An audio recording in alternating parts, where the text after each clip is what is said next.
मैं तुझे बताता हूं असली कामयाबी क्या है। गरीब भी मरेगा ना, लाचार भी मरेगा, तो तू कामयाब मर सकता है। मगर कुछ ऐसी चीजों के ऊपर कॉम्प्रोमाइज ना कर जाएं। चाहे तू भूखा रहे, कवारा रहे,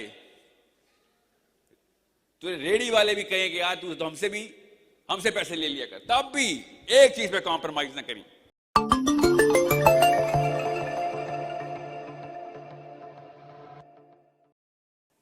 आपको सिर्फ एक हदीस सुनाने आया हूं उधर में, ताकि आप ये एथिक्स को पूरी तरीके से बहा दें और करेक्टनेस के ऊपर लेके आए, अपने आप को करेक्ट करें। हमारी पिछली 2 नस्लों से एक जुमला नहीं बोला गया, बस वो जुमला मैं बोलने आया आपके सामने। एक जुमला बोलते हुए शर्म आ रही है, डर लग रहा है। इतना मेजर किस्म का रेजिस्टेंस मुझे आ रहा ना, मुझे क्या किसी लिबरल से वो आना या किसी मौलवी साहब से आना रेजिस्टेंस, मुझे कोई रेजिस्टेंस कहीं से नहीं आता। I actually like the liberals, I like the मौलवीज। बताता हूं, अभी आता हूं, अभी बिल्ड करता हूं। अगले 3 मिनट में समझ आ रहेगी। अगर अभी बताया तो दिमाग की कुछ नसें जो है ना वो फट जाएंगी। अभी बताने दें कि अल्लाह ताला ने कैसे, नबी अलैहिस्सलाम ने कैसे रेजरेक्ट किया था। आपके समझ रहे हैं, मक्का के अंदर जाहिलिया के दौर में एथिक्स नहीं थी, खुदा की कसम थी। एथिक्स तो मक्का के अंदर भी थी, उनके अपने रूल्स थे, उसी को एथिक्स बोलते हैं। गौर से समझें, बगैर किसी किताब के भी मक्कन जो कल्चर था वो एथिकल कल्चर था। जो भी एथिक्स थी उनकी एथिक्स थी। तो समझने की बात यह है कि एक जुमला क्या है जो अम्मी और अब्बू से बोला नहीं जा रहा, स्पेशली अब्बू से नहीं बोला जा रहा। बस एक जुमला नहीं बोल सकते। जब बच्चा 12-13 साल का होता है, उसको एक जुमला बताए जाने से डर जाते हैं, खुदा की कसम डर जाते हैं। और उस जुमले के बोलने के डर के पीछे अल्लाह ने कहा था इत्तकुल्लाह, कि सिर्फ अल्लाह से डर, मत फिक्र कर, सिर्फ अल्लाह से डर, किसी और की फिक्र ना कर, सिर्फ अल्लाह से डर। वो जुमला पता क्या है? इतना आसान सा जुमला बोला नहीं जाता अपनी बेटी को या अपने बेटे को कि बेटा मैं तुझे बताता हूं असली कामयाबी क्या है। गरीब भी मरेगा ना, लाचार भी मरेगा, तो तू कामयाब मर सकता है। मगर कुछ ऐसी चीजों के ऊपर कॉम्प्रोमाइज ना कर जाएं। चाहे तू भूखा रहे, कवारा रहे, तुझे रेडी वाले भी कहेंगे यार तू तो हमसे पैसे ले लिया कर, तब भी एक चीज पे कॉम्प्रोमाइज ना करी कि असूल सिर्फ अल्लाह के, और कहीं पे भी असूल तोड़ने नहीं देने तुम्हें। तू है वो फाइटर, ना ताली ना बजा देना, ये भी असूल तोड़ दे। मैंने आपसे कहा ना, ताली खुशी पे बजाई जाती है। हम किस बात पे खुश हो रहे हैं? अपने अंदर झांके, आपको पता हो खुदा की कसम मेरे और आप दोनों के अंदर डॉलर साइन लगा हुआ है। इधर हम सब के अंदर यहां पे डॉलर साइन लगा हुआ है। आप भी डॉलर वाला लड़का ढूंढ रही हैं और आप अपने अंदर दूसरा डॉलर वाला लड़का ढूंढ रहे हैं कि कौन मुझे डॉलर देगा। सक्सेस की डेफिनेशन मेरे बाप और मेरी मां ने, उनके अम्मा और उनके अब्बा ने, और उनके अम्मा अब्बा ने यूरोप से ली हुई है। और उस डेफिनेशन ऑफ सक्सेस को जब चैलेंज करेंगे, एथिक्स का मतलब बदल जाएगा। जितनी भी डेफिनेशंस की सर्जरी करेंगे ना एथिक्स की, इस वक्त सारी की सारी उस डॉलर साइन के गिर्द तवाफ कर रही है। जितना मर्जी गौर और फिक्र करे मुफक्कर इस वक्त European, once he goes down, आधे घंटे का गौर कर लें आप, तो आपको पता चलेगा एथिक्स की डेफिनेशन असल में कैपिटलिस्टिक है। वो जुमला नहीं बोल सकते कि बेटा पैसे के पीछे नहीं जाना, पैसा तेरे पीछे आएगा। पैसा, सक्सेस जो है ना वो अट्रैक्टिव है, सक्सेस के पीछे नहीं जाते। If you are attractive, success will come to you, don't worry. मगर वो डेफिनेशन ऑफ जो सक्सेस है ना, वो मेरे अब्बा की तरफ से उन अरमानों में, अम्मा की तरफ से उन आंसुओं के अंदर से टपक रही है, मेरे अंदर भी। अभी आपके समझ रहे हैं, सुबह उठते हुए मैंने कौन से कपड़े पहने, कहां से आया था? उस आर्कीटाइप, उस सक्सेस की डेफिनेशन से आया था, आप लोगों की एक्लेमेशन से आया था। कि ज्यादातर लोग जो कहते हैं ना कि ये ठीक है मैं वो करूंगा, ये एथिक्स। इस वक्त जिस वक्त एक पाकिस्तानी मुसलमान लड़की ने अपने बेटे से कह दिया ना, बेटे से कि बेटा अल्लाह ताला ने जब कहा था ना, नबी अलैहिस्सलाम ने शाह फरमाया कि तू तो मुसलमान ही नहीं है जब तक कि अल्लाह और उसके रसूल को सेंट्रल पिलर नहीं देगा, अपनी मां से भी ऊपर, अपने बच्चे से भी ऊपर, अपने माल से भी ऊपर, तब तक तो तुझे इस्लाम ही नहीं आया। उसी वक्त डेफिनेशन, बाकी की सारी definitions of right and wrong crash कर गई थी। इतना कोई पिटा दिया ना इस कॉन्सेप्ट को पाकिस्तान में हमने, कि अगर मैं जुमला बोलूंगा आप बोलेंगे, और आपका ज़हन भी कह रहे हैं, इस वक्त भी कह रहे हैं, मुझे पता है ना नफ्सियात का, कि सर ये तो बड़ी क्लीशे किस्म की बात है। इतना बड़ा क्लीशे कि अल्लाह और उसके रसूल को हम अपने माँ और बाप और माल और किसी भी चीज से ज्यादा अजीज रखें, हम रखते हैं? कोई भी नहीं रखता सर। जिस टाइम आप किसी भी मौके पे अल्लाह का असूल तोड़ रहे होते हैं, वहां वहां ये आयत और ये हदीस टूट रही होती है। और हम रोज कई कई अल्लाह के असूल तोड़ रहे होते हैं। क्यों? क्योंकि हम उस वक्त उस चीज को अजीज रखते हैं कि जो काउंटर टू अल्लाह अज़्ज़ा वजल के असूल हैं या नबी अलैहिस्सलाम की सीरा है। हम रोज के कम से कम 100 दफा ऐसे गुनाह करते हैं रोज। माइक्रो एग्रेशन बोलते हैं, माइक्रो एग्रेशन अगेंस्ट इस्लाम। और मौका आता है तो पाकिस्तानी मुसलमान, आपको भी पता है, मेजर क्राइम भी कर जाता है, मेजर क्राइम भी कर जाता है। और जस्टिफाई क्या करता है? अकेले में तौबा कर लूंगा। हम सबको पता है कि हमारी लाइन ऑफ कॉम्प्रोमाइज क्या है। इसलिए जब भी कोई लफ्ज मुझे बोलता ना कि सर एक एथिक्स के ऊपर सेशन हो या एथिकल बिहेवियर होना चाहिए, आई एम थिंकिंग सबसे पहली कॉम्प्रोमाइज तो इस डेफिनेशन में की है। ये लफ्ज तो मुसलमानों का है ही नहीं, ethics. We have a way bigger word. You know what that word is? अब बताऊं आपको, अब समझ आएगी। उस वर्ड का नाम है मोरालिटी। 50,000 डेफिनेशन ऑफ एथिक्स निकाल लें, चेंज कर लें, एथिक्स ही रहेंगी। मोरालिटी की डेफिनेशन ना आप चेंज कर सकते, ना मैं, ना गोरा, ना काला, ना हबशी, ना फ्रांसीसी, ना रूसी, क्योंकि वो अल्लाह ने फितरा में डाल दी हुई आपके और मेरे। कुरान तो खाली उस फितरा को लाउड स्पीकर दे रहा है। एक छोटा सा नोट पैड रखना शुरू करें अपने पास बस, और रोज लिखना शुरू करें, आज कितनी दफा मैंने कॉम्प्रोमाइज की अपने ऊपर। किसी को मत दिखाइएगा कि मैंने आज कितनी दफा ये आयत तोड़ी है, ये हदीस के ऊपर कॉम्प्रोमाइज कर गया हूं कि नहीं यार, डर गया था या लालची हो गया था। दो ही चीजें हैं, या लालच में मैंने कॉम्प्रोमाइज किया अल्लाह को, या फिर डर के।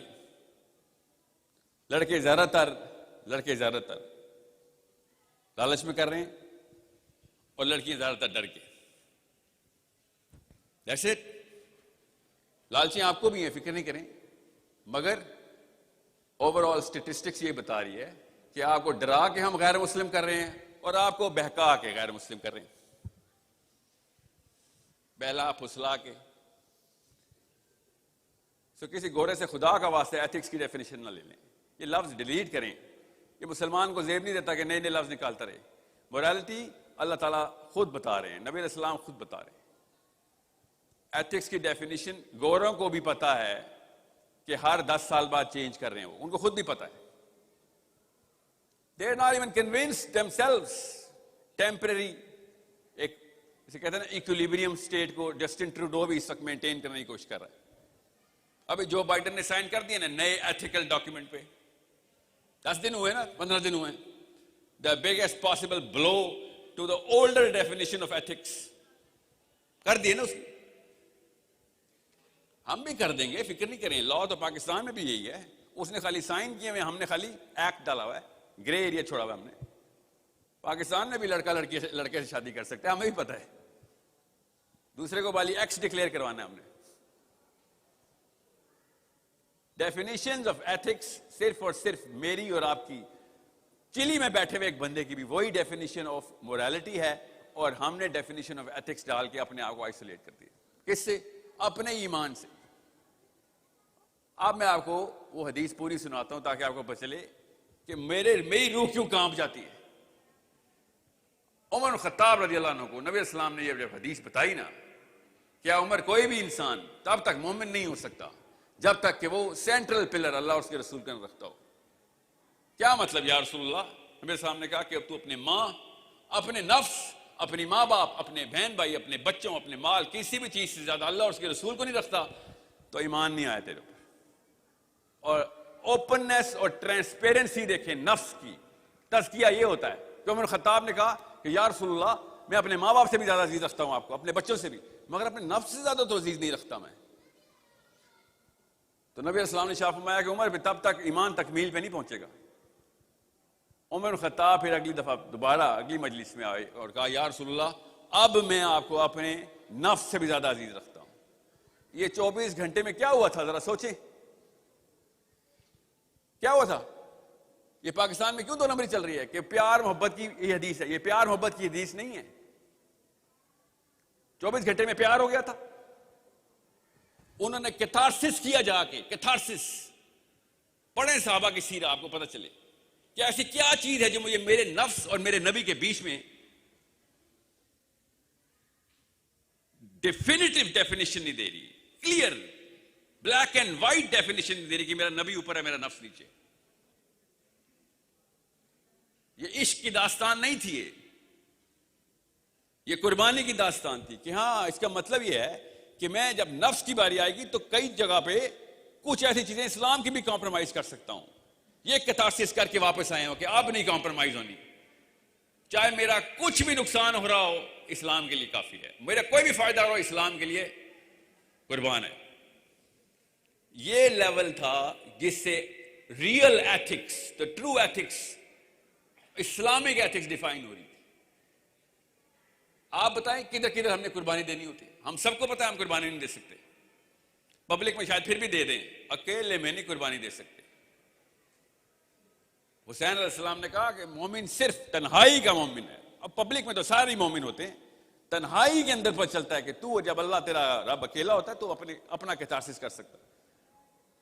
वो 24 घंटे जेन में लाएं जब उमर बिन खत्ताब जाके वापस आ रहे हैं कि या रसूलल्लाह, मैं अपना नफ्स कुर्बान करके आया हूं, अपना नफ्स कुर्बान है, अब मेरी कोई भी ख्वाहिश आपके चार्टर से टकरा नहीं सकती। अब आए वापस पाकिस्तान में, क्योंकि मैं भी पाकिस्तान हूं, आप भी पाकिस्तान है। हमारी सारी की सारी डेफिनेशन ऑफ सक्सेस जो है ना, वो इस्लाम से मुबर्रा है। हम तो किसी को पैसे देते वक्त भी पहले सोचते हैं पहले अपने कितने रख लूं, बाद में किसी को दूं। सबसे पहले नफ्स आता है, फिर अल्लाह आता है। मेरे को साथ थे, यमनी थे, अल्लाह उनको जन्नत में आला मकाम अता करें। मैंने उनसे एक दफा पूछा कि सदका, ज़कात तो हमें पता है, सदके की क्या लिमिट है? कहते सदके की तो सबसे, ज़कात पे तो फिर बड़े मसाइल हैं उलमा के, फकीही और फिरकों में। सदके की तो सबको पता क्लैरिटी क्या है ना। सिर्फ क्या क्लैरिटी है सदके की? कहते सदका उतना दो जितने पे तकलीफ शुरू हो जाए, कि देते वक्त जब इतनी लिमिट देना शुरू करें कि आपका दिल बैठना शुरू हो जाए कि वो इतने देने लगाऊं, वो सदके की मिनिमम लिमिट है। अल्लाह पे एहसान कर रहे हो क्या 10 रुपए देके? मैंने ये हदीस सुना, ये कराची में सेशन हो रहा था, तो आगे से एक आंटी खड़ी हो गई, कहती अल्लाह के नबी सल्लल्लाहु अलैहि वसल्लम ने कहा खजूर भी देनी पड़े ना तब भी दें, आपके कहने बड़े बड़े सदके दें। अंदर कहा ना नफ्स खुद ही बाहर आ रहा था। सर उस बेचारे के पास खजूर ही थी, इसलिए नबी सल्लल्लाहु अलैहि वसल्लम ने कहा था कि तेरे पास तो कुछ भी नहीं है, खजूर ही दे दे। जो उसके रात का खाना ही बेचारे का खजूर था। हमने बड़ी बड़ी महल बनाने के बाद भी खजूरें सदके में देनी है। और समझे नफ्स को कैसे काबू करना है। ये एथिक्स जो है ना गोरे की, ये नफ्स को काबू नहीं करती बल्कि नफ्स परवरी कराती है। कैसे कि लोग क्या कहेंगे, ये एथिक्स की करंट सेंट्रल डेफिनेशन है। If you are accepted and acclaimed and approved and validated by the people, you are ethical. उलट चक्का चला दिया। और इस्लाम कह रहा है कि लोग सारे तेरे खिलाफ होंगे, सब कह रहे हो ये काम गलत है, मगर अल्लाह ने कहा ठीक है तू फिर भी करेगा। Highly unethical, highly unethical. बताता हूं इसका सबूत, कनाडा में इसका सबूत मिल रहा है, यूरोप में सबूत मिल रहा है इस वक्त। अगर मैं कनाडा में कह दूंगा ये लॉ शैतानी लॉ है तेरा कि 8 साल का बच्चा अपनी जेंडर सर्जरी करवा सकता है, 8 साल का बच्चा कि मेरा जेंडर मेल से फीमेल कर दो, सर्जरी हो जाएगी उसकी। ये शैतानी लॉ है, ये अनएथिकल है इन कनाडा, मगर एथिकल है इन इस्लाम है। और इस्लाम ने आगे कहा यार यहां तक तो अभी तो क्रिश्चियन नहीं पहुंच गए थे साहिल मियां, अगर तू मुसलमान है तो तू क्या करेगा? तेरी तो मैं सुपरलेटिव डिग्री बनाता हूं एथिक्स की। अल्लाह ताला ने हमें बताया कि क्या करोगे? खाली बोलोगे नहीं, कैनेडियन गवर्नमेंट को हाथ से पकड़ोगे, गवर्नमेंट को वाइदुल्लाहुम मस्ततातुम मिन कुव्वा, पावर पकड़ जाके और गवर्नमेंट को पकड़ के। क्या 2 नंबर शुरू किए तूने? हाथ से पकड़। ये है तेरी एथिक्स खैरुल उम्मा आप हैं, आप लोगों के बच्चे, आप लोगों के बच्चे, आप लोगों के होने वाले बच्चे, कि जिनको ट्रेनिंग देनी है कि बेटा इस्लाम में पहले हाथ से पकड़ने का हुक्म है, गोरों में पहले दिल से बुरा जानने का हुक्म है। मैस्लोज हायरार्की, दिल से पहले बुरा जानो, पहले दिल से बुरा जानेंगे। आप सबकी, मेरी भी ये ट्रेनिंग हुई थी कि पहले बुराई को दिल से बुरा जानोगे तब कुछ लिखोगे, कुछ बोलोगे। जब लिखोगे बोलोगे तो फिर कोई आगे जाके हाथ से बुरा जानोगे ना, हाथ से पकड़ोगे। पहले लोगों को तरगीब कर दो, नहीं मानते, ढीठ हो गए तो दो लगा दो। यही है ना हमारी ट्रेनिंग। और नबी इस्लाम क्या कह रहे हैं कि जैसे ही बुराई देखो हाथ से पकड़ लो। ये तो यूरोपियन एथिक्स के खिलाफ है। Actually in lot of countries ये तो कॉमन सेंस के खिलाफ बात है सर, कि जब बुराई देखेंगे हाथ से पकड़ लेंगे, पहले दावत नहीं देंगे, है ना? सोचा नहीं कभी आपने? अमर बिल मारूफ वन नहीं अनिल मुनकर, यही है ना तफरीक मेरी और एक पीटर की। पीटर भी तो बाइबल पे अमर बिल मारूफ ही करता रहा है ना सारी उम्र, पॉल भी। तो साहिल अदीम और पॉल और पीटर में क्या फर्क है कि वो दिल में बुरा जानते हैं और फिर दावत देते, और हम सबसे पहले हाथ से पकड़ लेते हैं कि ना ना बुराई नहीं, शुरू ही नहीं होने देंगे। ये अनएथिकल है बेटा, इस वक्त दुनिया में ये अनएथिकल मॉडल है। पहले माने इस बात को। और आपके और मेरे घर में भी ये बात अनएथिकल हो चुकी हुई है। एग्रेशन, एक्सट्रीमिस्ट, हाथ से बुराई रोकना एक्सट्रीमिज्म है। इसको मैं बार बार फ्लिप करके दिखा रहा हूं कि मतलब जिस दिन आपकी बच्ची लाहौर में कोई दो बंदे पकड़े होंगे ना, तो मैं दिल में नहीं बुरा जानूंगा ना, तो आप चीखे मारेंगे किधर है मोहम्मद का उम्मती, हाथ से क्यों नहीं पकड़ा तूने? या फिर दिल में बुरा जान के निकल लूं? दिल में तो वो भी बुरा जान रहे होते हैं जब बच्चे अगवा कर रहे होते हैं, खुदा की कसम वो भी दिल में बुरा जान रहे होते हैं। वो अपने आप को हीरो नहीं समझ रहे होते, मजबूरियों का और गलत सक्सेस की डेफिनेशन का जस्टिफिकेशन देके अगवा करते हैं कि हमारी मजबूरी थी इसलिए किसी की बच्ची अगवा की है। मैं अभी कल परसों टीवी पे देख रहा था, यूट्यूब पे, एक वो टीवी के कोई राइटर है, वो कहते हैं यार कराची में जो मोबाइल चोरी करते हैं उनको भी तो एम्पैथाइज करो, उनके भी तो बेचारों के हालात ऐसे, उनका कसूर नहीं है। सोचे तो सही, जब बुराई जस्टिफिकेशन करने पे आते हैं तो फिर आप कल रेप भी जस्टिफाई करते हैं। आप बेचारे का क्या करें यार, शादी नहीं हो रही थी, हर बंदा जस्टिफिकेशन में बैठ गया। अंडरस्टैंड, अमर बिल मारूफ वन नहीं अनिल मुनकर के आते ही पाश हो गई थी करंट डेफिनेशन ऑफ एथिक्स कि भाई हाथ से रोकेंगे जी। क्या कुर्बान करना पड़ता है इसके लिए पता है? अम्मा अब्बा के अरमान कि बेटा तू अपनी जान जोखों में डालने के लिए मुसलमान हुआ था, हाथ से रोकने वाला है तू। अम्मी ने भी बताया मुझे और अबू ने भी बताया, बेटा जब मौका मिले जान बचा के भाग। हम सबको पता है बड़ा तेज है तू, बच के आ गया। जब मेरे पे नौबत आएगी ना तो मुझे वो जांबाज चाहिए होंगे। जब मेरी बच्ची पे नौबत आएगी मुझे वो जांबाज चाहिए होंगे जिनकी ट्रू एथिकल डेफिनेशन अल्लाह से आ रही है। और लोगों के बच्चियों की नौबत आएगी, लोगों के हमसायों की नौबत आएगी कि किसी के घर में चोर आ गया है और मैं बैठा हूं कि यार बड़ा बुरा हो रहा है बेचारे के साथ, बड़ा बुरा हो रहा है, इनके घर चोर घुसा हुआ है। तो लानत है मेरे ऐसे मुसलमान होने पे कि जिसने मौका परस्ती के अंदर अपनी डेफिनेशन ऑफ एथिक्स बदलता है। फितरा की आवाज बता रहा हूं, इसके लिए कुरान पाक का मुअल्लम होने की भी जरूरत नहीं थी, फितरा में गोरों को भी समझ आ गई ये बात। इसी तरह एक यूनिवर्सिटी के स्टूडेंट के सामने नेल्सन मंडेला को बिठाया हुआ था न्यूयॉर्क के अंदर, बड़े बड़े जर्नलिस्ट आए हुए थे और एक यहूदी ने खड़े होकर कह दिया, पूरी यहूदी लॉबी साइड पे बैठी थी। यूट्यूब करें, मैंने भी यूट्यूब पे देखी है ना, मेरी इतनी उम्र तो नहीं है कि मंडेला का लाइव देखा था, आप भी देखी। तो यहूदी ने खड़े हुए कहा कि mister Mandela, we have given our blood, sweat, money and effort to the movement against the apartheid force. आपको हमने आजादी दिलवाई है पैसे देके, बंदे देके, खून देके, और आप मुंह उठा के यासिर अरफात के पास पहुंच गए। नेल्सन मंडेला ने आगे से क्या जवाब दिया? और बड़े स्टूडेंट तालियां बजा रहे यहूदी सारे अमेरिकन, क्या बात तो दुरुस्त की यार कि एहसान फरामोश पैसे लेता है यहूदियों से और फलस्तीनियों की मदद करता है जाके, बात तो दुरुस्त थी, एथिकली करेक्ट बात है। नेल्सन मंडेला ने क्या जवाब दिया? गैर मुस्लिम ने क्या जवाब दिया? हमें शर्म आनी चाहिए मुसलमानों को। गैर मुस्लिम ने पता क्या जवाब दिया? कहता अगर आपने ऐसे बंदे को पैसे दिए कि जो जिस जगह पे जाता है उसी जगह के असूल बना लेता है तो फिर गलत पैसे दिए, पैसे वापस कर देता हूं। मगर अगर आपने मेरी सॉवरेनिटी की स्ट्रगल को पैसे दिए हैं तो यासिर अरफात भी सॉवरेनिटी की स्ट्रगल ही कर रहा है, वो भी पिस रहा है, उसी तरह के मूवमेंट के अंडर है वो भी जिस तरीके के अंदर हम थे। मैं अप्रिशिएट ही कर सकता हूं कि आपने एफर्ट की थी। मैं तो समझ रहा था आप असूल को पैसे दे रहे हैं, मुझे क्या पता था आपके वेस्टेड इंटरेस्ट हैं, सियासत कर रहे हैं बैठ के। मैं वो बंदा नहीं हूं जो किसी के सामने जाऊं, जिसके सामने जाऊं उसी तरह का शक्ल बना लूं। I don't change faces based on the person I am talking to. ये नेल्सन मंडेला गैर मुस्लिम सिखा रहा है, क्यों? क्योंकि कोई मुसलमान बचा ही नहीं इस तरह की मिसाल देने के लिए। मेरी अम्मी और मेरे अब्बू पाकिस्तान में, पूरे पाकिस्तान 25 करोड़ अम्मी और अब्बू क्या जवाब सबक दे रहे कि बेटा जैसा देश वैसा भेष, जिधर जाओ पूरी इस तरह के हो जाया करो।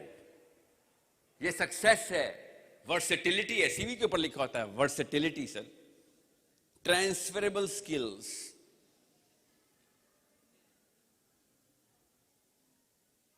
सो जब movement he definition of success से ड्राइव होती है, डेफिनेशन ऑफ सक्सेस मेरी अगर सेंट्रल पिलर किसी और चीज को रखेगी जिसमें सिर्फ और सिर्फ मैं होगा कि माल आ जाए बस, तो फिर तो नवाज शरीफ ने भी ठीक किया है ना। पाकिस्तानी फादर स्केल के ऊपर तो दुनिया का बेहतरीन पाकिस्तानी फादर है। अपने बच्चों के लिए पूरी दुनिया को उसने खा गया और बच्चों को फ्लैट बना दिया। आपके अबू ऐसे करते, आपने उनकी तस्वीरों के ऊपर शायरी करनी थी, ठीक करनी थी ना, कि ऐसा बाप, उसके बच्चे यही कर रहे हैं इस वक्त। क्या बाप है हमारा? 25 करोड़ बंदों से लड़ाई करके पैसे इकट्ठे किए और मेरे लिए फ्लैट बना दी,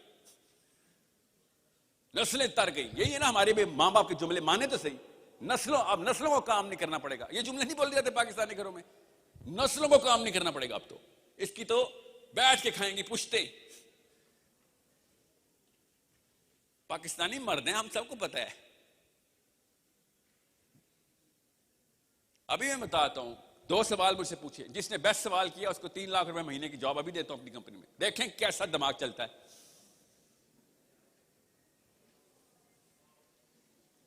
माने तो सही, हमारी डेफिनेशन, सेंट्रल डेफिनेशन के अंदर मसला डाल दिया। वी आर डिसफिगर्ड, बोलते हैं इसको, डिसफिगर्ड। सतून सेंट्रल का जायरस को फैला दिया किसी ने आगे। क्यों?